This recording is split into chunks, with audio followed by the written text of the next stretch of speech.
Hello traders, welcome back. Let's discuss about the cryptocurrencies.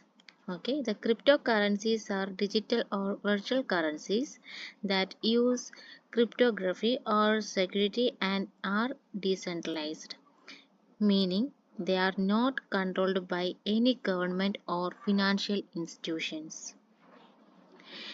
Then some points are there for the cryptocurrencies. This one is the decentralized. That's we are already discussed. Then next one is digital. That means they exist only in electronic form. Okay, limited supply. Most cryptocurrencies have a limited supply of coins or tokens.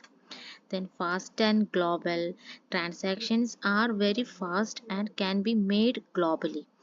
Then it's very secure. It means like cryptocurrencies use advanced cryptography for secure transactions. These are the main points. Then the examples of cryptocurrencies are the major one is the Bitcoin, BTC, then Ethereum, then Ripple, then Litecoin, then Bitcoin Cash, like that. These are the things. So that's all. Thank you.